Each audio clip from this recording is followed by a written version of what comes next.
Ustaz, pertanyaannya cara biar subuh nggak kelewat aja gimana ya? Nah, caranya jangan kelewat. Ustaz gimana caranya supaya subuh nggak kelewat? Caranya jangan kelewat gitu aja. Supaya tidak kelewat, ya bangunnya jangan kesiangan. Bangun sebelum subuh. Gimana supaya bangunnya nggak kesiangan sebelum subuh? Disiapkan sebelum tidurnya. Ya pertama diniatkan supaya bangun sebelum subuh. Karena amal itu bergantung niat. Niat itu melahirkan motivasi dan kekuatan. Dan menjadikan itu sebagai prioritas. Itu yang dimaksud hadis Nabi Muhammad SAW yang disebutkan dalam kitab Sahih Al-Bukhari di hadis yang pertama dalam topik yang pertama kitab Bad'ul Wahyi. Kemudian nomor 1 an Abi Hafs Umar bin Khattab radhiyallahu taala anhu qala Rasulullah sallallahu alaihi wasallam innamal a'malu binniyat wa innamal likulli imrin ma nawa faman kanat hijratuhu ini lillahi wa rasuli ila Allah wa rasulih fa hijratuhu ila Allah wa rasulih man kanat hijratuhu lidunya yusibuha aw imra'atin yankihuha fa hijratuhu ila ma hajara ilaihi. Ya semua pekerjaan itu bergantung kepada niat. Niatnya maksudnya apa? Satu, apakah jadi ibadah atau enggak? Ya, sekarang saya mau makan, diniatkan karena Allah supaya melahirkan energi, dengan energi itu bisa meningkatkan banyak ibadah. Maka makan itu jadi ibadah. Makanya ada doanya. Kita bacakan bismillahirrahmanirrahim sebelum makan, paling minimal, atau doa yang menyertai misalnya Allahumma barik lana fima razaqtana wa qina adzabannar. Misal, nah itu dengan doa itu jadi ibadah. Nanti makanannya berkah, menambah energi. Energi itu mendorong pada kebaikan, itu yang dimaksud berkah pada benda. Allah berikan satu doa, di situ diajarkan oleh Rasulullah, kita bacakan, kita makan itu, di situ melahirkan berkah. Berkah itu yang melekat pada makanan dan sebagainya, itu mengarahkan pada kebaikan, itulah barakah. Barakah itu ziyaratul khair. Karena ada orang makan nggak jadi energi, orang makan energinya nggak bisa diibadah. Ada orang minum cuma dikit, ya, tapi masya Allah kebaikannya banyak dari situ. Ya, itu namanya berkah. Nah, kembali kepada apa yang disampaikan tadi, maka niat itu yang merubah. Yang kedua, niat itu menjadikan kita lebih memotivasi. Yang pertama membedakan antara ibadah dengan rutinitas. Yang kedua, memberikan motivasi kuat. Jadi kalau orang berniat itu, niat itu di atas tekad. Jadi ada iradah keinginan, di atas itu ada tekad azam, di atas itu ada niat. Saya pengen haji, semua orang juga pengen. Saya bertekad tahun depan haji, itu azam namanya. Nah, saya bertekad tahun depan haji, saya siapkan dari sekarang nabung, rencanakan, ambil cuti, disesuaikan. Ya, disiapkan, itulah niat.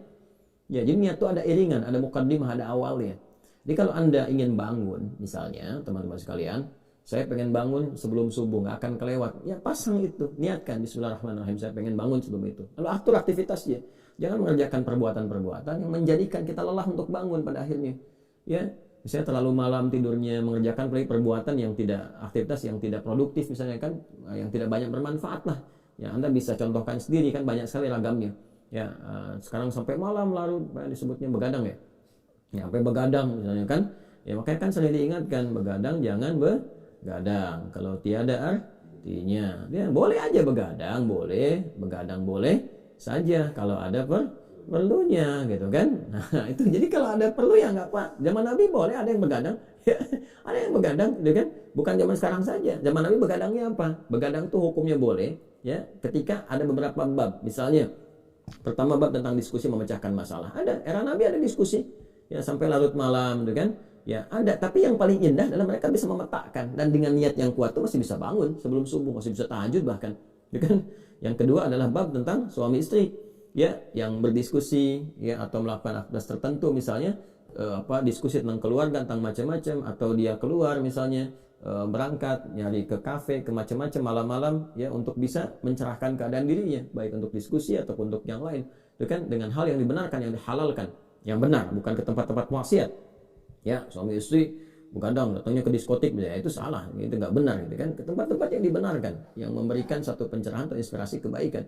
Ya, siru fil ardi, silakan jalan-jalan di malam hari. Bisa melihat dunia malam dengan dunia yang siang kan berbeda keadaannya. Tapi bukan dunia malam jangan diartikan hiburan, bukan ke situ arahnya.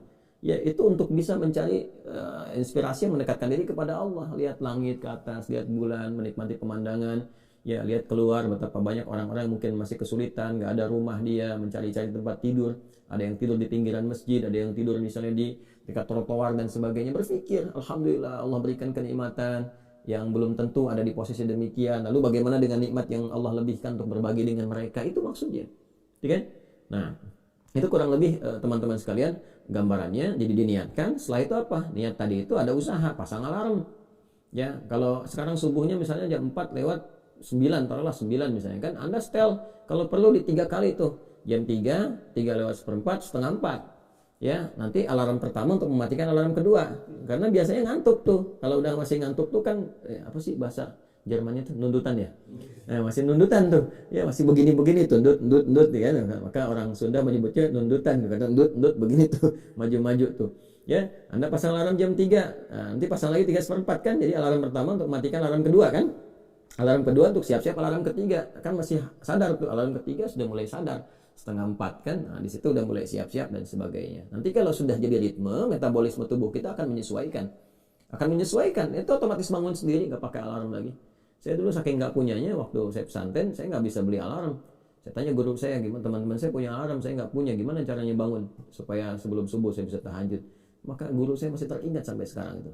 Beliau katakan lembut sekali. Ada alarm yang paling hebat katanya, minta alarmnya dari Allah, berdoa, minta.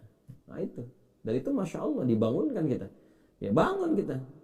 Kadang Masya Allah minta, ya Allah saya pengen bangun jam 3, dari setengah 3 bisa bangun itu, tiba-tiba bangun, itu kan. Ya, tiba-tiba bermimpi sesuatu yang membuat kita bangun, dengar suara yang membuat kita bangun. Pada hakikatnya itu petunjuk Allah Subhanahu wa Ta'ala. Baik.